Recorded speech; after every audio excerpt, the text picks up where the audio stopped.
ನಮಸ್ಕಾರ ಕರ್ನಾಟಕ. ಎಲ್ಲರೂ ಹೇಗಿದ್ದೀರಾ? ಚೆನ್ನಾಗಿದ್ದೀರಾ ಅಂತ ಭಾವಿಸ್ತಾ ಇವತ್ತಿನ ಬಿಗ್ ಬಾಸ್ ಬಗ್ಗೆ ಸ್ವಲ್ಪ ಮಾತಾಡೋಣ ಗುರು. ಏನಪ್ಪ ಅಂದರೆ ಈ ವರ್ಷ ಏನಾಗುತ್ತೆ ಅಂತ ಗೊತ್ತಿಲ್ಲ. ಹೋದ ವರ್ಷ ವರ್ತೂರ್ ಸಂತೋಷು ನಾನು ಹೊರಗಡೆ ಹೋಗ್ಬಿಡ್ತೀನಿ, ನನ್ನ ಕೈಲಿ ಆಗ್ತಾ ಇಲ್ಲ ಅಂತ ಒಂದು ಸೀನ್ ಕ್ರಿಯೇಟ್ ಆಯಿತು. ಈ ವರ್ಷ ಕೂಡ ಸೇಮ್ ಟಾಪಿಕ್ಕು, ನಾನು ಹೊರಗಡೆಗೆ ಹೋಗ್ತೀನಿ, ನಾನು ಆಡೋಕ್ಕಾಗ್ತಾ ಇಲ್ಲ, ದಯವಿಟ್ಟು ಕಳಿಸ್ಕೊಟ್ಬಿಡಿ ಅಂತ ಕಣ್ಣೀರು ಹಾಕಿದ ಶೋಭಾ ಶೆಟ್ಟಿ. ಆಡೋಕ್ಕಾಗಲ್ಲ ಅಂದಮೇಲೆ ಯಾಕೆ ಗುರು ಹೋಗ್ಬೇಕು ಒಳಗಡೆ? ಅದೇ ನನಗೆ ಅರ್ಥ ಆಗ್ತಾಯಿಲ್ಲ. ಮತ್ತು ಫುಲ್ಲು ಕನ್ಫ್ಯೂಷನ್ ಗುರು.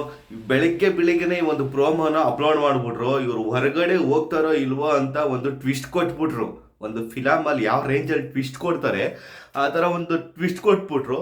ಇವತ್ತು ಯಾರು ಹೊರಗಡೆ ಹೋಗ್ತಾರೆ? ಒಂದು ಸೈಡ್ ನೋಡಿದ್ರೆ ಸೋಷಿಯಲ್ ಮೀಡಿಯಾದಲ್ಲಿ ಸಿಕ್ಕಾಪಟ್ಟೆ ಐಶ್ವರ್ಯ ಅವರು ಒಳಗಡೆ ಬಂದಿದ್ದಾರೆ.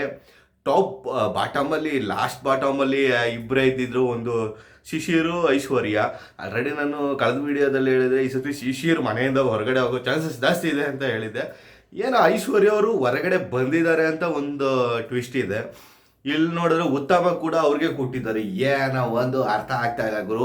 ಮತ್ತು ಇನ್ನೊಂದೇನಪ್ಪ ಅಂದರೆ ಈ ವಾರ ಎಲಿಮಿನೇಟ್ ನಡೆದಿಲ್ಲ ಅಂದರೆ ನೆಕ್ಸ್ಟ್ ವಾರಕ್ಕೆ ಡಬಲ್ ಎಲಿಮಿನೇಟ್ ಆಗುತ್ತೆ ಅಷ್ಟೇ, ಬೇರೆ ಏನಿಲ್ಲ. ಬೇರೆ ಏನು ಸಿನ್ ಕ್ರಿಯೇಟ್ ಆಗಲ್ಲ, ಡಬಲ್ ಎಲಿಮಿನೇಟ್ ಆಗುತ್ತೆ. ಯಾರ್ಯಾರು ಹೋಗ್ತಾರೆ ಏನೋ ಗೊತ್ತಿಲ್ಲ. ಒಟ್ಟಿನಲ್ಲಿ ಬಟ್ಟಂಬಲ್ಲಿರೋರೇ ಇವರಿಬ್ಬರು, ಐಶ್ವರ್ಯ ಮತ್ತು ಶಿಶಿರು.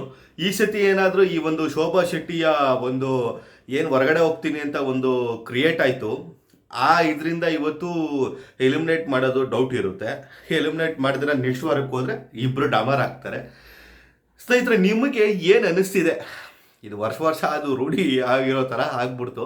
ಇದು 2ನೇ ವರ್ಷ ಇದು ಈ ಥರ ಒಂದು ಗಾಸಿಪ್ಪು ಆಗಲಿ, ಒಂದು ಟಾಪಿಕ್ ಆಗಲಿ ಬಂದಿರೋದು ಆಡಲ್ಲ ಅಂತ. ನಿಮಗೇನು ಅನ್ನಿಸ್ತಿದೆ? ಯಾರು ಹೊರಗಡೆ ಹೋಗಿರಬಹುದು ಅದನ್ನು ಕಮೆಂಟ್ ಬಾಕ್ಸಲ್ಲಿ ತಿಳಿಸಿ. ಆದಷ್ಟು ಈ ಒಂದು ವಿಡಿಯೋನ ಶೇರ್ ಮಾಡಿ, ಲೈಕ್ ಮಾಡಿ. ಮುಂದಿನ ಅಪ್ಡೇಟ್ಸು ಕೊಡೋದು ಟ್ರೈ ಮಾಡ್ತೀನಿ. ಅಲ್ಲಿವರೆಗೂ ನಮಸ್ಕಾರ.